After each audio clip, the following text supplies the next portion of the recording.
Why not? Trying to get on this Lifestyle Radio website. Sounds like a cool website. Yeah, it's alright. Oh, I might have it. You might have it. You're listening to Lifestyle Radio. The opinions expressed during this show are those of the individual participants and do not necessarily reflect the opinions of their associated organizations or Lifestyle Radio.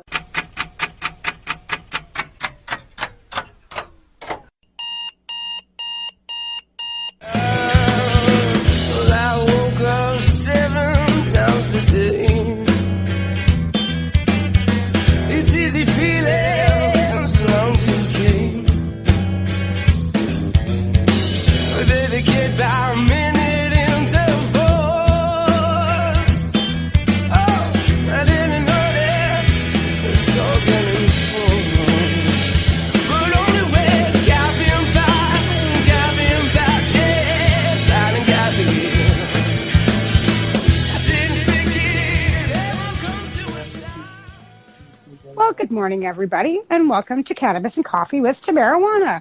It's kind of a gray, crappy day out here in the East Cape again, but I guess that's spring for us.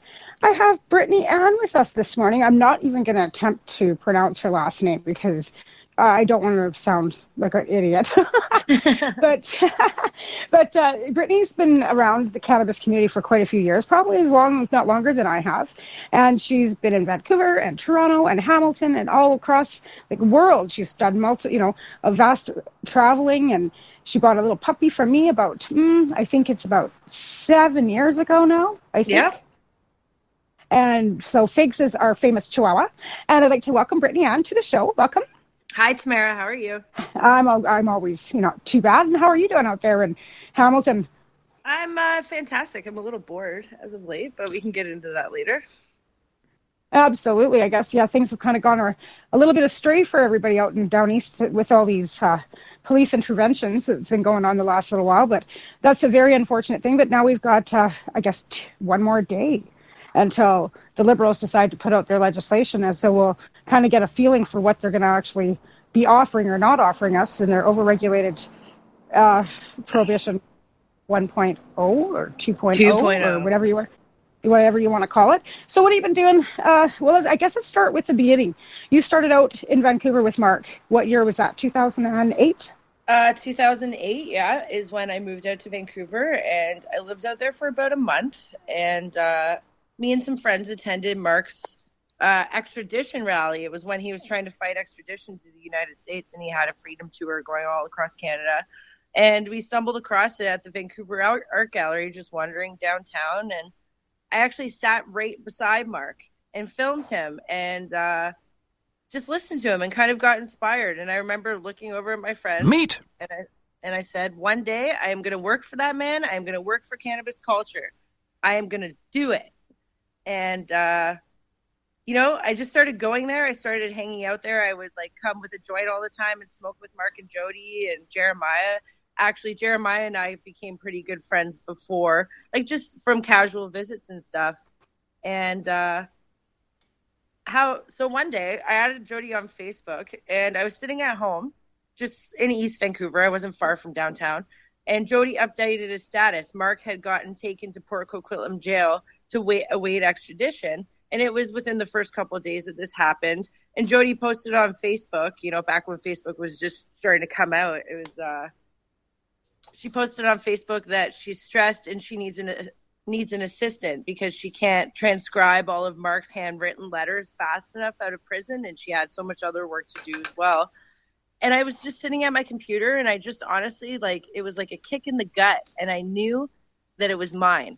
So I literally got my coat and ran to the SkyTrain as fast as my legs could carry me and took the train downtown. And I ran into Jody's office, and I'm like, hi, Jody, I'm Britney. I'm who you're looking for. I'm your new assistant. I'm going to help you do everything you need, and it's going to be awesome, and we're going to kill it.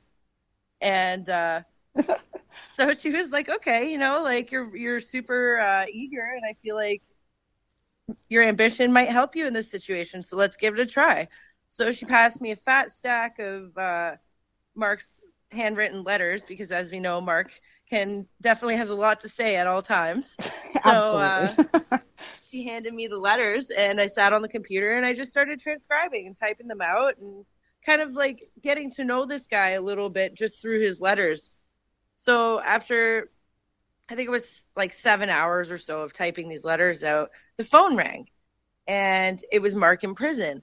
And I was sitting beside Jody, so I couldn't hear exactly what Mark was saying, but it started as, "Hi, Boo, how are you?" And then 2 seconds later, Jody was like, "But Mark, I already hired somebody. Like, she's sitting right beside me. Her name's Brittany. She's super amazing."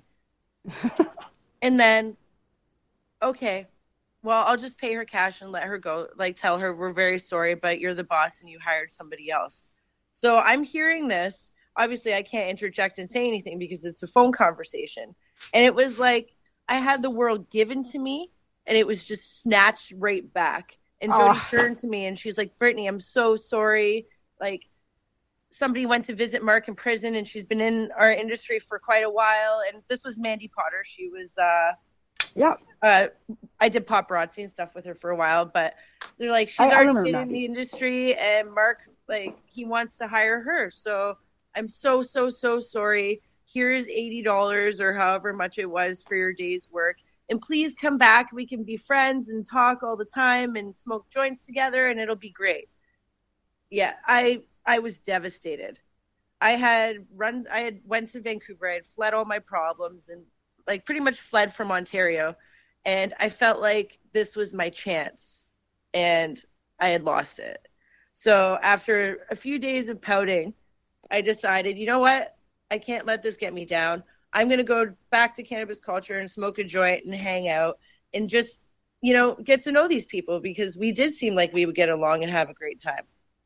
So after like 2 weeks or so, it was 2 weeks, of me hanging out, my phone rang one day, and it was Jody. And she said, "Brittany, we need an advertising manager position, and you are the girl for it. We all know, we all agree. Why don't you come on down so we can discuss your contract?" And it was like, I went from the happiest in my life to the saddest in my life, just brought right back. And I went down and I signed a contract saying that I would get a percentage of advertising sales and only $100 a week commission. And like, that might deter a few people, but I was completely inspired by it. And that's how I got my in at Cannabis Culture. I was the advertising manager for 6 years and had an amazing time. Obviously, still super loyal to Cannabis Culture as a brand as a whole, because they were the ones who gave me my opportunity in life. But absolutely, yeah, that was my start there.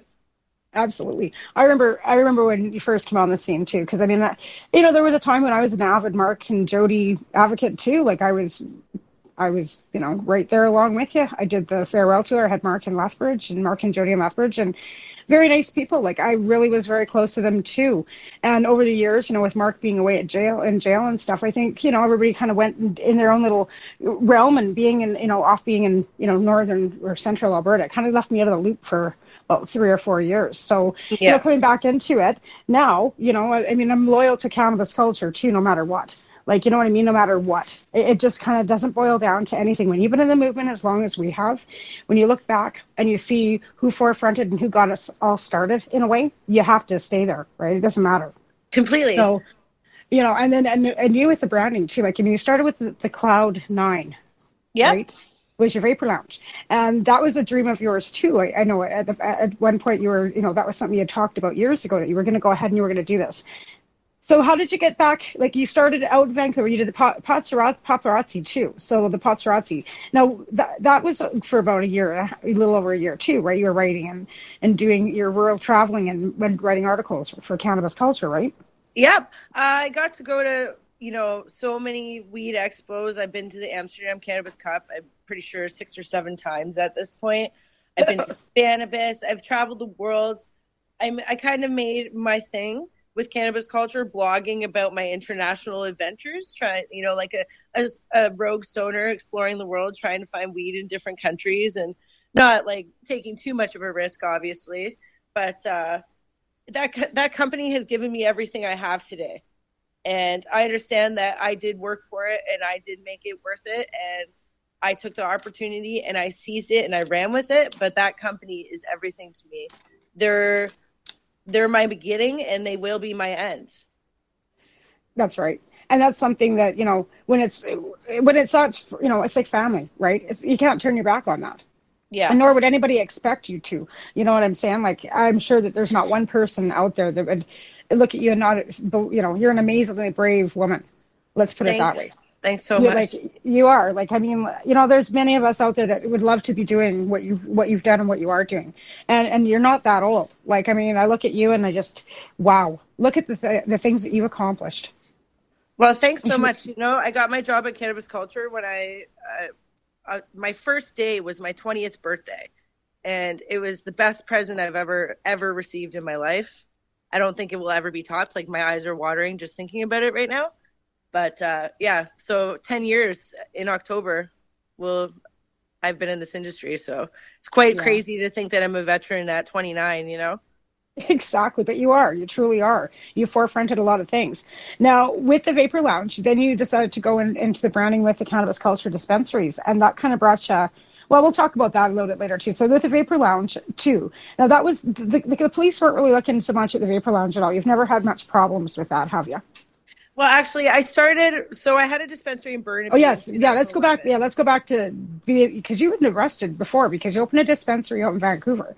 Yeah, let's go back to that. Yeah. Sorry about that. So I opened a dispensary in Vancouver, in Burnaby, which is right beside Vancouver, and it's RCMP territory. So I was right on the border, pretty much. Like, the road's called Boundary that divides the two cities. And, like, you could have thrown a rock at Boundary Road or Vancouver from my location, pretty much. Like, it was a few blocks over. And the RCMP obviously weren't having it like the city of Vancouver did. And when I opened, there was only 6 dispensaries in Vancouver. So it was a super brazen move.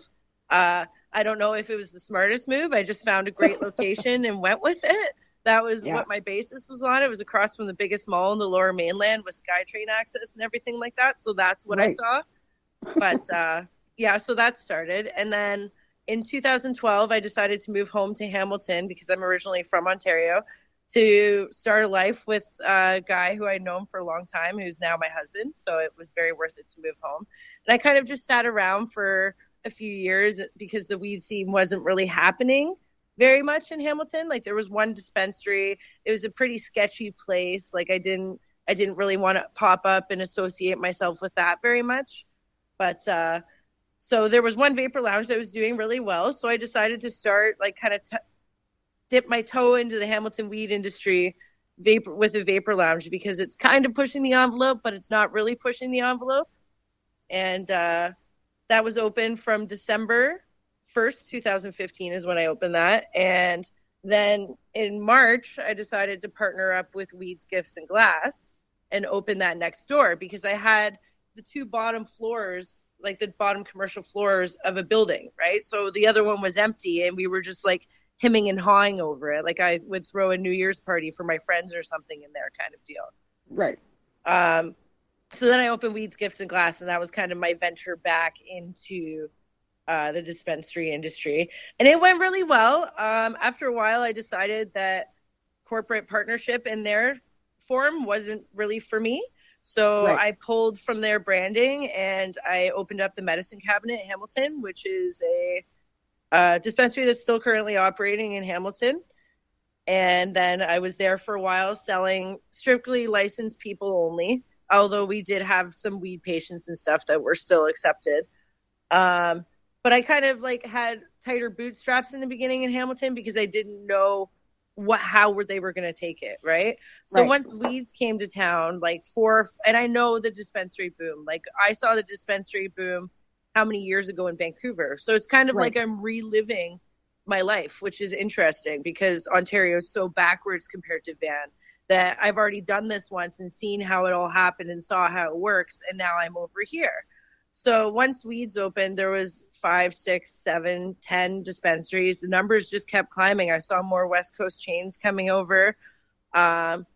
And I'd always been talking to Mark. Like, Mark wanted me to open the first recreational cannabis culture in Toronto years ago. And I just wasn't, like, it was right before I opened Cloud9. I had the space. I was like, Mark, this is what I have. What should we do? I just, like, the commute's too much for me, fortunately. Toronto has been super harsh with their policing of dispensaries, but I just didn't want to take a train an hour there and back every day when I live in Hamilton, right? Right. So we had been talking about it for such a long time. And then one of my good friends who owns the building that Cannabis Culture is in had to evict a restaurant that was there. They were back like 4 or 5 months on rent. He was losing money. He was going to lose the building. And he approached me and said, like, is there anything that we can do with this? And this building is stunning. Like, it is 3 floors, painted from ground floor to the top floor in forest green. It's beautiful. Like, the restaurant was completely redone. Then there's another floor upstairs that's now the Vapor Lounge. Like, it was perfect. As soon as I saw it, I was like, we're doing this. I called Mark. I told him what I had. Like, it's an Amsterdam building. It's super skinny, it's super tall. Like, you're in a slice of Amsterdam when you're there. So I told Mark, this is what I have. This building is incredible. It reminds me a lot of the Hastings store, but it's actually, like, even more beautiful. Like, it's just gorgeous. So I said, then Mark, this is what I have. What do you want to do? And then we all decided mutually that this building is perfect for Cannabis Culture Hamilton. And we just went forward with it and opened the first recreational store in Hamilton. And in my mind, we had nothing but success when it comes to the city of Hamilton and Hamilton police. Everything's went completely amazing. I did have one raid on the medicine cabinet once where I was charged, but the Hamilton police are completely different. They sat me at my desk in my store. They gave me no conditions. They didn't cuff me. They didn't search my person. They didn't bring me downtown. Like, they've been nothing but respectable to dispensaries, because Hamilton has like a drug problem here that's pretty serious, kind of similar to the Lower East Side, not to that extent, but they see that we're helping the city, and we're getting like the average Joe away from these dangerous street dealers, and we're taking money out of street dealers' pockets and stuff. So I think honestly that Hamilton will regulate dispensaries if it's up to the municipalities. That's my personal opinion. So like, I thought everything was going great until that day that everything came crashing down. Yeah, and that's, and the nice thing about, like I said, that they were respectful. That, they didn't come crashing in the first time. That's why it's so kind of wondersome as to why they would have, acted. I think the Toronto police had a lot to do with how their behavior was, even in Vancouver. Like, with the whole going out to Vancouver to raid the Cannabis Culture headquarters there. So we're going to go to a quick break here, hun. And then we'll be back. I'm going to thank my sponsors, who are 12 High Chicks Magazine, Remos Nutrients, MUM, Maritimers United for Medical Marijuana, Canadian Therapeutic Cannabis Partners Society, and the Haley Rose Foundation. We'll be going to a song which is Simply Business by the Tall Brothers. We'll be back. Is a public service announcement from the Canadian Therapeutic Cannabis Partners Society. The Canadian Therapeutic Cannabis Partners Society is a non-profit organization dedicated to ensuring improved access to therapeutic cannabis and cannabis byproducts in Canada. With a federal government that has committed to legalizing cannabis, we feel it is our duty to ensure that the medicinal use of cannabis doesn't get lost in the process, and that there are clear distinctions made between the medicinal and recreational use of cannabis. It is our mission to ensure that government regulation doesn't get in the way of a sick, disabled, or terminally ill person's right to use or produce this amazing natural health product. If you would like to get involved, you can contact us on the internet. www.canadiantherapeuticCannabisPartners.com, on Facebook, CTCP Society, or search Canadian Therapeutic Cannabis Partners.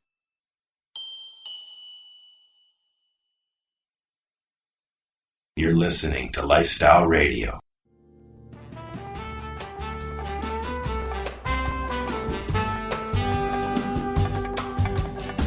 When Mark Emery can be free to run his business and sell his seeds, it's just a plant, it's just a weed, another victim of corporate greed. It's simply business. It's simply business. It's simply business, you know why they won't let us grow. It's simply business. We burn the oil and cut the trees while the captain titans of industry. They run a big monopoly on everything but the birds and bees. It's simply business. It's simply business. It's simply business, you know why they won't let us grow. It's simply business.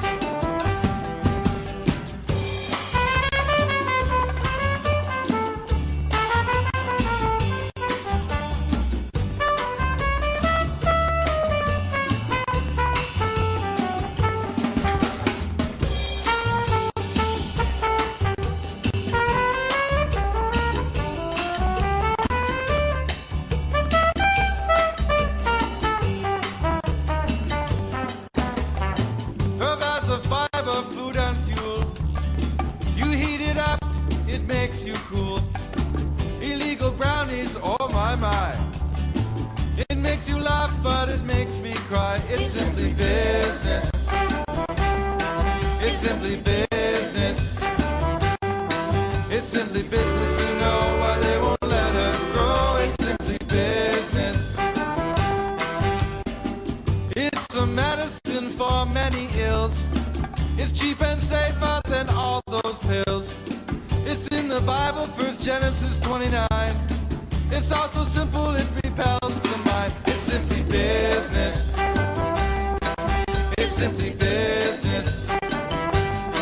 It's simply business, you know why they won't let us grow. It's simply business.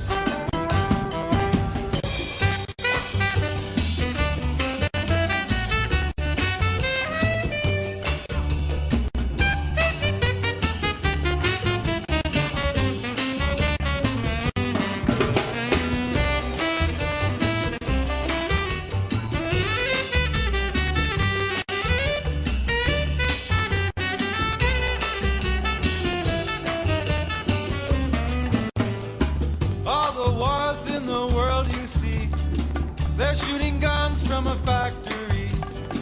It makes a job, but it makes no sense to give the peace when you can sell defense. It's simply business. It's simply business.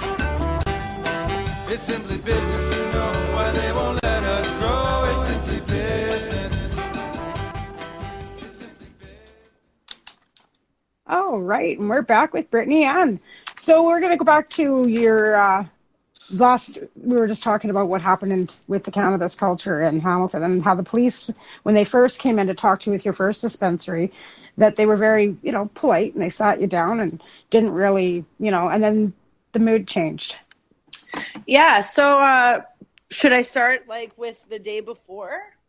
Sure. You go ahead and start wherever you want, hon. Yeah, you bet. Okay. So on Wednesday, March 8th, I was supposed to be going to Barcelona to Spannabis, doing more traveling that cannabis culture has allowed me to do in my life. And normally I'm super excited about these trips. I have a great feeling about it. I can't wait to go. Jeremiah and a few other of my CC friends were coming from Vancouver. It was going to be a good trip. But for some reason on Wednesday, I just woke up with the worst feeling of dread. I don't want to go. And I had that feeling in all the travels that I've done. I've been in a lot of airports, done a lot of things, and I've never had this feeling before. My friends are all messaging me, I'm so excited to see you. This is going to be awesome. I'm going to the biggest weed expo in the world with some of my best friends who are also my coworkers in the most amazing industry in the world. Why would I not be excited? So there was a really bad windstorm here that day where a transport truck tipped over on our Skyway Bridge, which is a pretty tall bridge that boats have to go under. And I felt okay, maybe the wind factor has something to do with it. A transport truck tipped over, maybe I just, I'm self-conscious, subconsciously nervous to take off in this windstorm, right? So I kind of just put it to that you have nothing to worry about. I live close to the Hamilton airport. I saw planes coming in and out all day, no problem. So I was okay, just pack your bag, give it a shot. We'll just go do it, right? If you die, you die. That's the one day. So packed my bags, went to the store to close up a few ties. Everybody's you should be so excited. And I just was not excited. So my friend Dave drove me to the Toronto airport. And the whole time I'm like, friend, I just don't want to go. Like, I don't feel good about it. I feel like I'm just going to be sitting and waiting. And I don't like whether my flight was in Germany or if there was a delay at the layover or there's a delay in Toronto because of the wind. I just foresaw myself waiting. So my friend Dave's like, don't be so spoiled. Like, get on that plane and go have the time of your life. Like, really, you're complaining that you don't want to go to the biggest weed festival in the world? Like, come on, Britt. Don't be like that. So, like, he made me feel bad about it, right? So Yeah. I went to get it. Like, I was like, okay, fine. Just, like, drop me off at the airport. That's cool. I'll go. But in my head, I had already made up my mind. I'm not getting on this plane. I'm not going. So I let him drop me off. And my plan was to just go downstairs and go to the departure, like the arrivals, and get in a cab and leave. So I walked in and I immediately sat at the chair, like right beside the door. Immediately right beside the door. I was across the street, across the hall from the Peel police booth. And I just remember, like, I kept casually looking over at the cop booth because when you're in our industry, you kind of like, you're known to look over your shoulders every now and then. Yeah.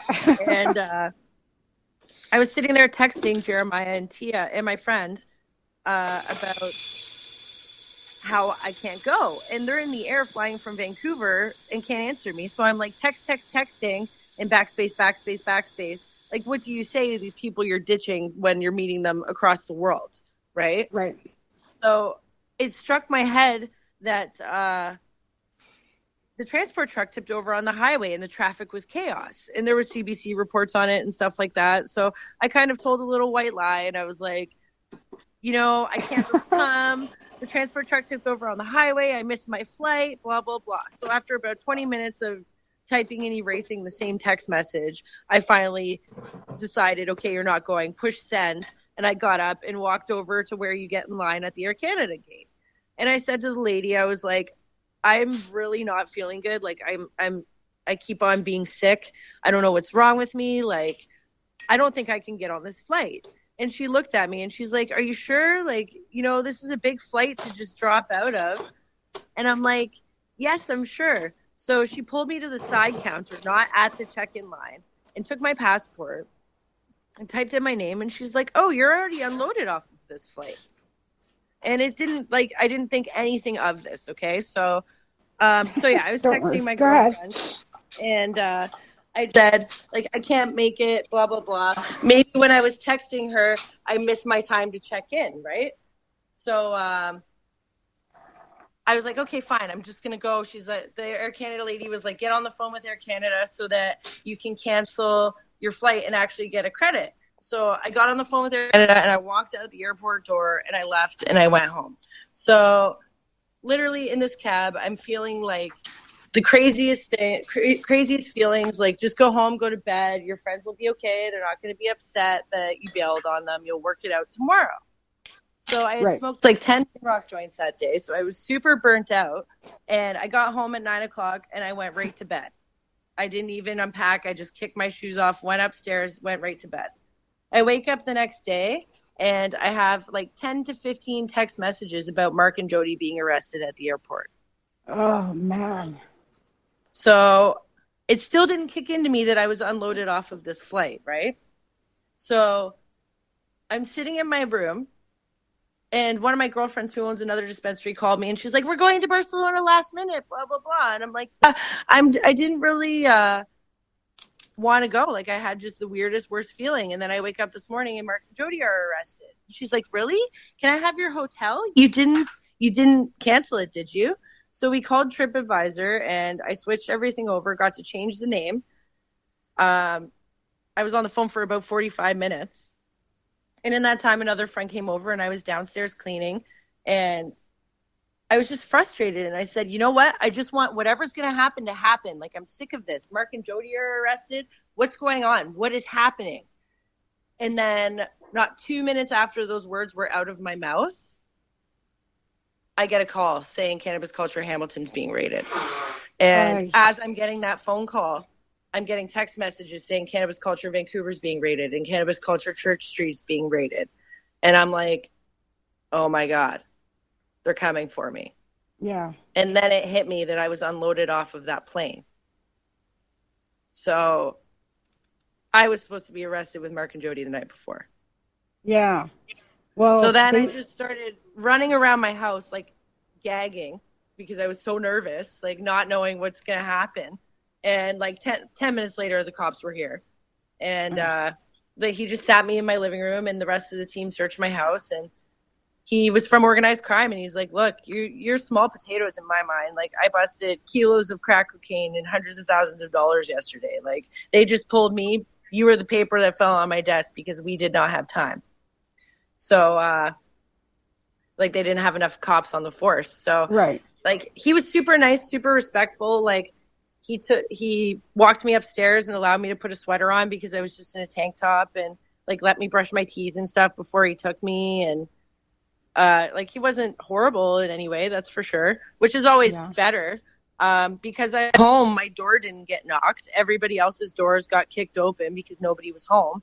So I actually consider myself the luckiest out of everybody that my house wasn't destroyed because I was here, right? So like they would come down and ask me questions like, what's inside the safe, or what's in here, or what's in there. I like just had jewelry and stuff.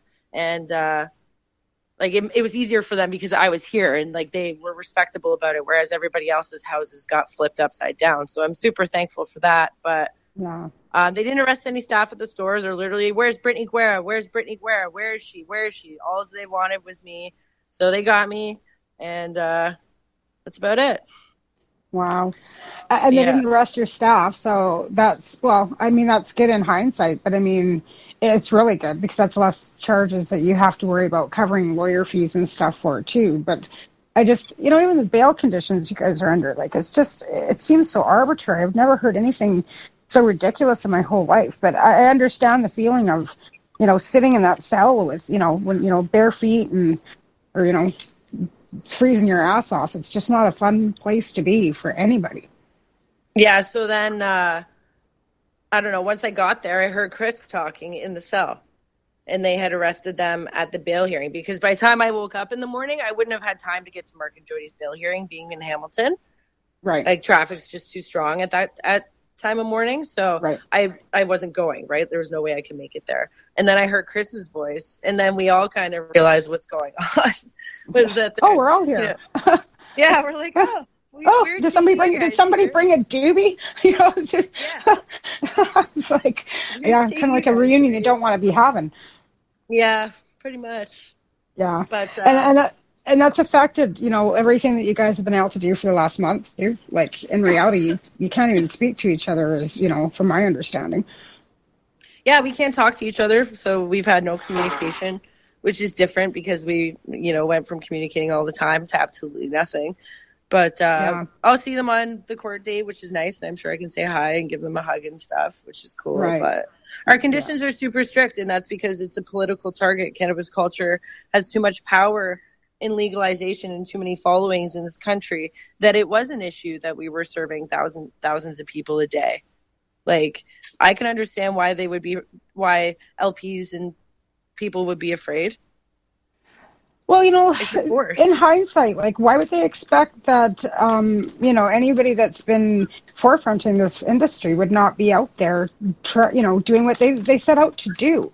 And that's where I don't quite understand where they think that the people are going to stop. I mean, if it wasn't for people like Mark and yourself and, every other, like Dana Larson, any other dispensary owner out there, anybody that's done any activism, anybody who grows their own cannabis, did they think that we were just going to go away? Oh, we're going to set up a bunch of licensed producers, and we're going to give you guys some restrictions, and you're just the rest of you are just going to go away.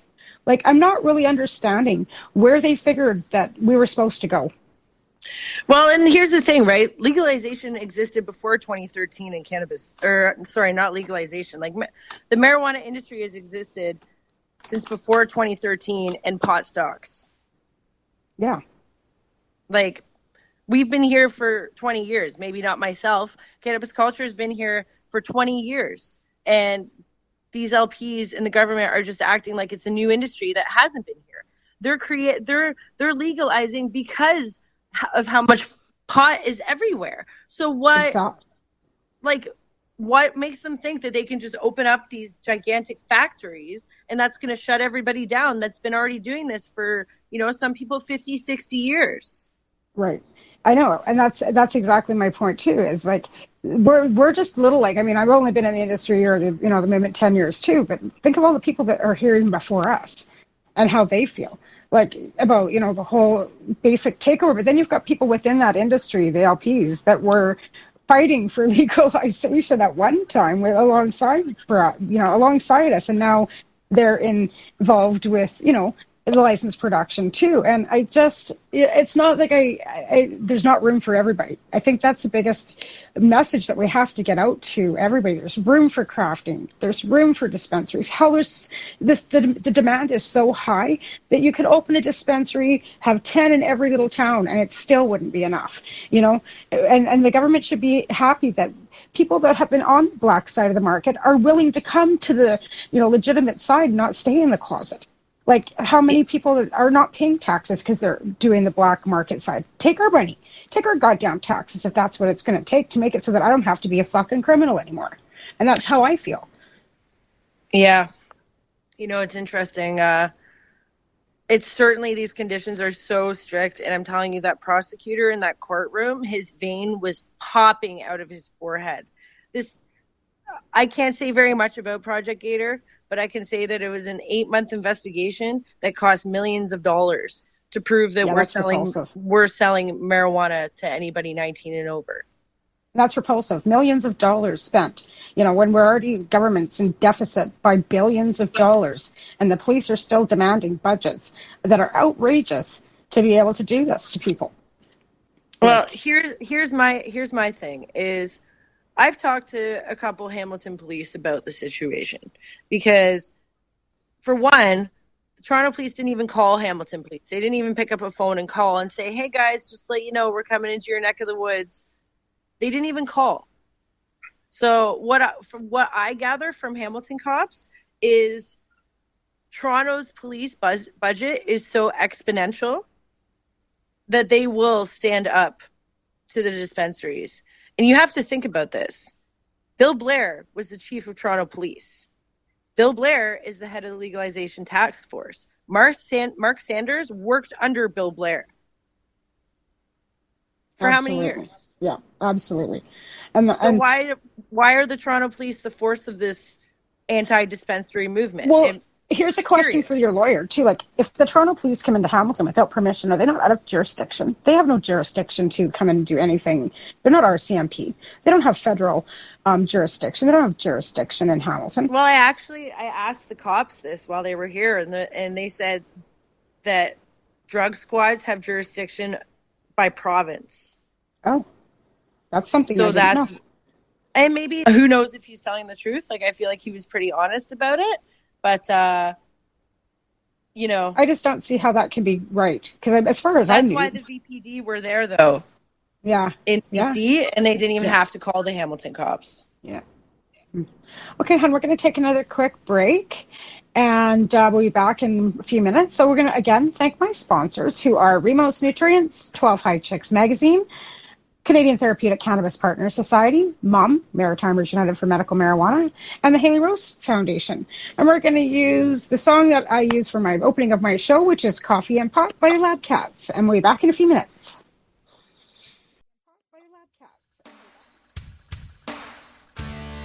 Hi, it's Deb from BMA Hydroponics.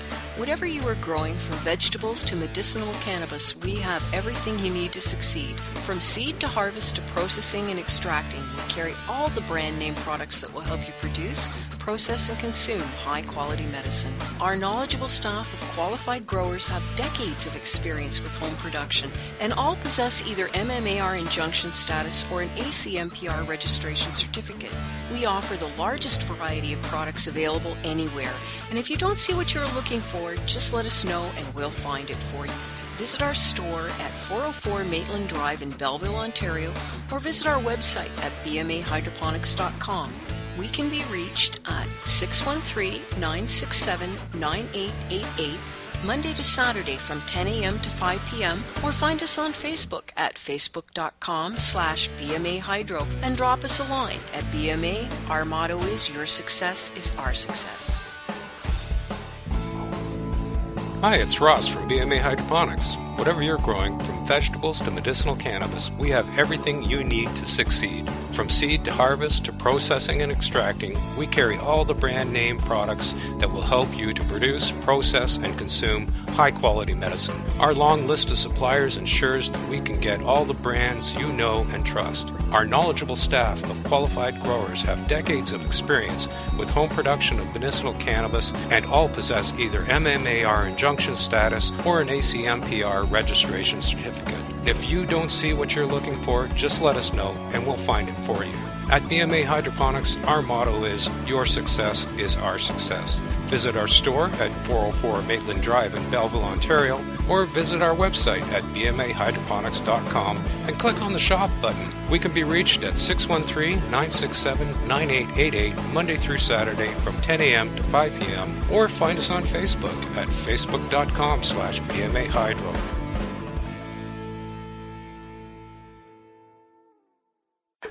This is Bubbles from the trailer park, and they're playing some fucking excellent music on lifestyleradio.ca. I hope I didn't sound too nervous there. Please hang up and try again.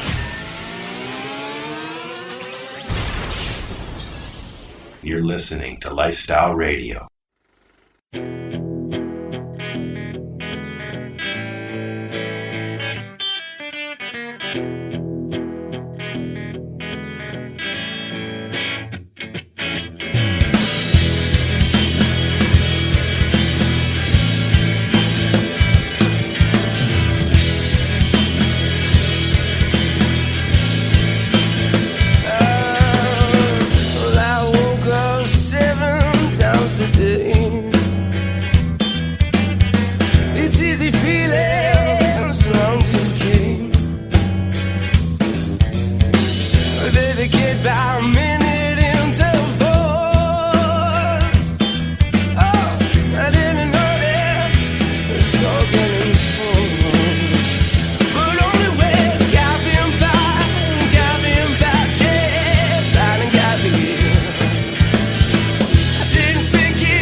Right, and we are back with Britney Anne.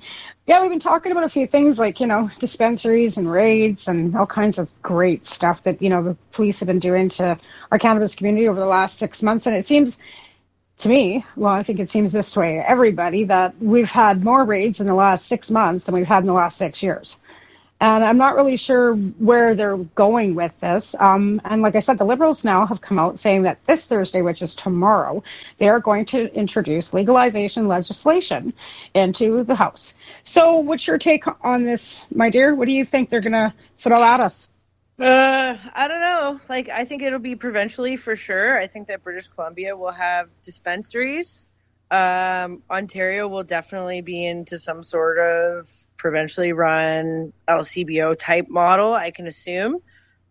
I hope there's room for craft stores and dispensaries and all that fun stuff. But, judging by the reception that everybody's received over the last year or so, somehow I doubt it. Yeah, and that's the thing where they're saying they're going to kick it back to the provinces. So again, we talked about this last show too as well about the patchwork, and the import and export of cannabis, because it's the same with alcohol, prior to craft brewing and stuff, but even you couldn't get Coke and beer out of BC for a long time. And, vice versa with, stuff coming out of the US. And with the US market also opening up quite a bit, and with Canadian market, apparently going to open up, that's going to be, a lot more complicated for the crafting industry, I think, when it comes down to it. So I'm not foreseeing regulation being an easy process for any province. No, me neither. And it's like we said, this industry already exists, so it's going to be pretty hard to enforce anything like that. Well, that was discussed in the town hall meeting. Like the mayor of Nelson said, well, how are we going to regulate this height and restrictions? And 4 plants per household with 100 centimeter regulation on that. Like, where's the money going to come from to regulate that? And like you said, it costs millions of dollars. Sorry, don't they know that you can tie down plants too? Like, well, that's what they do in Europe. They tie them all down and make them grow low. Right, absolutely. So, and that's something that they haven't obviously researched into. But again, like you said, it cost millions of dollars for them to watch you guys over the last 8 months, right? 8 months they did an investigation, costing millions of dollars. So that's more police budgets. So now every little, detachment across Canada is going to need extra policing budgets because now they're going to watch everybody's backyard. It just seems to me to be a redundant waste of cash, like completely what we didn't want. We were trying to get the message across that this would cut back on policing and make it more viable for them to be looking at real crime because the budgets wouldn't have to go into regulation of cannabis. And they've just taken that message and totally twisted it around to, we need more money. And it's kind of appalling how they've twisted the messages that we have sent them over the last 20 years. Yeah. Not getting any easier, that's for sure. Or it seems to appear not to have. So where are you at now? You've taken your passport, so your traveling days right now until all this crap is over, you're pretty much at home in bed with Figs? Yeah, except for Figs actually gave me reason to go to BC, so I'm allowed to travel to Vancouver, which is nice because of the joint custody I have with him. A joint custody, get it? Yeah, he's a flying dog. He goes back and forth every once in a while, doesn't he? Like every 6 months. So I'm fortunate for him and the arrangement that I have that allows me to be able to go to BC. I'm going to Vancouver 420, which I'm super excited about. You can catch me at the Fuck Project Gator booth. Ah, good. And that's going to be you'll be at Sunset Beach, right? Yes, 420 at Sunset Beach. Yeah. So I'm not sure of my booth numbers, but you can check out the Fuck Project flags. I'm sure you'll see them flying. That's great. They haven't stopped you from being able to, speak your mind, and your voice is still being able to be loud no matter what. They can't stop who we are inside no matter how much persecution they try. And I think that's the worst part about it. It's like I think they're underestimating us. I think they underestimate how large a community we are. I think they've poo-pooed all the numbers that they put across, but like I said, we were dealing with government, right? We're dealing with politicians that don't hear the people. And I think a lot of us were, led astray to a point, but this is actually, him fulfilling his promise, his election promise. I'm going to legalize, and regulate, restrict, whatever, the message was. But I don't remember hearing restricted access when he was campaigning. Yeah, legalization shouldn't mean restriction in my mind. That's not legalization. Like the fact that we're having people jailed and charged and What about decriminalization until legalization? At least minor possession. Like, I just read an article yesterday that a lady in Alberta just got arrested from the RCMP for one plant. I know. In Hanna, Alberta, where I lived for 3 years, like not in the town site, but actually that's where our farm was in between Hanna and Coronation. And really, and I asked one of my friends, I said, so what the hell? She goes, yeah, with the meth problem we have here, and they're picking on a lady with a plant. And that's the truth of it. Yeah, that's unbelievable. And that's the truth. I can't even understand why the resources aren't going to the opioid problems, fentanyl problems, methamphetamine problems. Let's get that stuff regulated. If you want to restrict and regulate anything, why don't you restrict and regulate that, so at least they're getting clean, harder drugs. They're not getting fentanyl, waste heroin. Let's be real. Small amounts of all narcotics should be regulated. Not cannabis per se, because I don't look at that as a narcotic. I look at cannabis as plant. It's like tomatoes. It's a vegetable. Where, the other drugs, you can put them under that classification of drugs. Why not regulate that also, that they, like I said, you don't get fentanyl-laced stuff. Yeah. People won't be dying. I don't understand the whole concept. And then you see Kelly Leach, my God, go on Facebook this morning, and there's that idiot spewing, I'm going to take away cannabis is a dangerous drug. I'm like, you're fucking kidding me, right? She's such a nightmare. Where does she? I don't even know where she comes from. Dangerous drug. Didn't we win cases after case in courts proving any of this? Senate reports in 2002 proving not being a gateway. The ridiculous stuff that comes out of some of these politicians' mouths, and then you have people that actually believe them. I know, it's actually unbelievable. But I feel like any party, the Conservatives specifically, there will be people that vote for her because of that reason, that she will make cannabis illegal. There are people who have drug addicted children, grown children, that believe that these children's addiction started with cannabis. There are so many people that will vote for that whack job. It's unbelievable. Strictly for that reason. I know, and that's scary. It is. We try to think that we're kind of a different culture than the United States. You know what I mean? We try, Canadians are supposed to be, more passive and not, so aggressive, kind of like the U.S., kind of that's our culture difference, I guess, if that's what you want to call it. And then you see Canadians that really embrace that. And that's fucking scary to me. Yeah, it's really so scary. Well, it is. It's, because living here, I thought, I'm moving to BC. This is going to be terrific. Not so much. I mean, it is. It's beautiful out here, but the mindset here isn't much different than from being in southern Alberta. Very in the interior, for sure. Yeah, very conservative here, to be quite honest. But I mean, and then you've got, of course, there's the whole crafting community as well, because, pretty much from Creston over is, orchards, right? And the best growing, available for outdoor crops as well as indoor. And, there's thousands of people that grow out there, thousands. Yeah. And I don't think I really, conceived how many people that were until I did that, meeting. And there was 3,300 people just on a call in this area, which I thought was phenomenal. So I think if I'm hoping that with this legislation that does come out, how they used to give you 75 days to consult. I hope something, I don't think that's going to happen. They've already done that. But once it comes out, I don't know if there's much we can do about changing any of it. Well, I'm sure there will be some sort of constitutional challenges somewhere. I'm happy that they're allowing people to grow a few plants at home. That's great. But there's also patients that ingest with edibles that need a lot more than 4 plants. And is the medical program going to be affected when the recreational program's implemented? Who knows how this is going to go? Is the AMCPR successful? Are they going to have to redo it again and pick a bunch of more different letters to call a license? How is it going to work?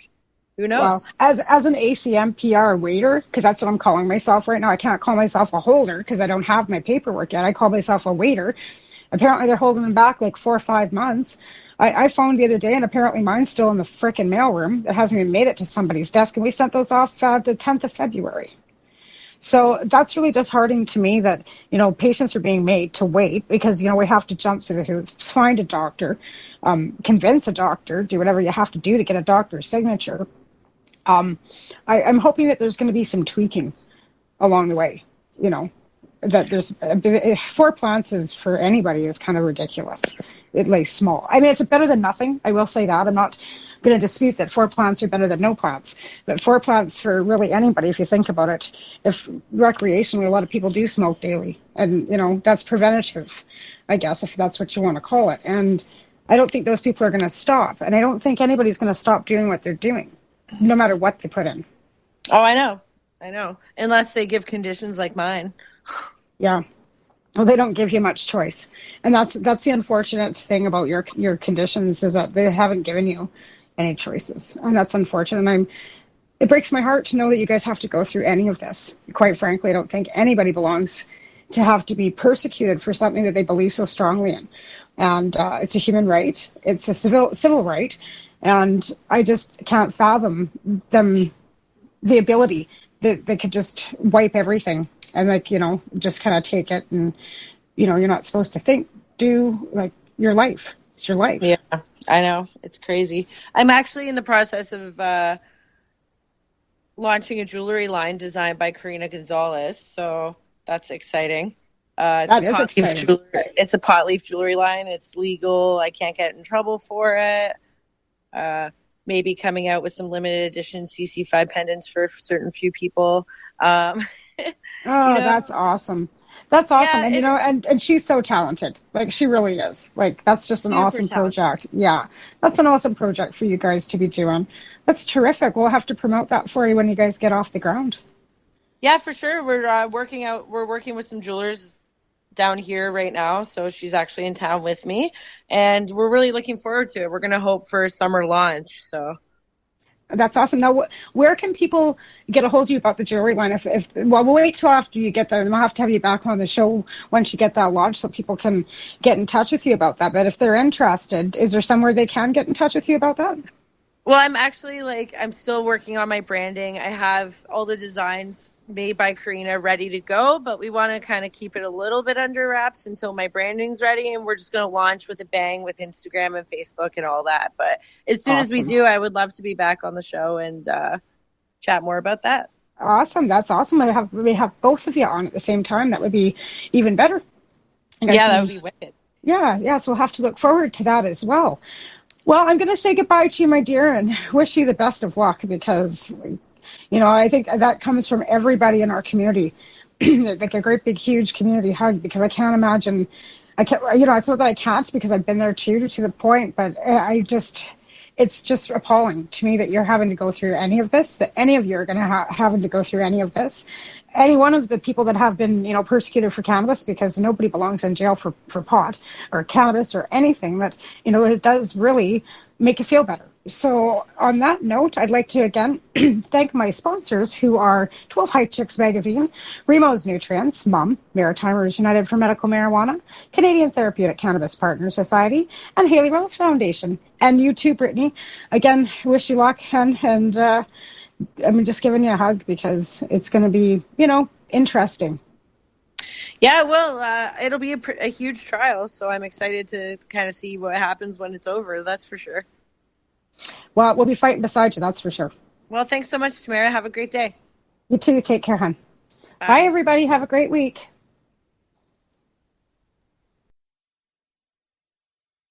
Tune into the Pace Radio Show and catch Kim Cooper, Debbie Stoltz-Giffen, or Allison Murden, along with myself, Al Grant, as we talk to Canadian and international cannabis advocates who are working hard to help patients and to end cannabis prohibition. Catch us live every Wednesday at 8 p.m. Eastern Standard Time here at lifestyleradio.ca. You're listening to Lifestyle Radio. So what are you doing? Nothing. Why not? I'm trying to get on this Lifestyle Radio website. Sounds like a cool website. Yeah, it's alright. Oh, wait, I might have it. You might have it. You're listening to Lifestyle Radio. The opinions expressed during this show are those of the individual participants and do not necessarily reflect the opinions of their associated organizations or Lifestyle Radio.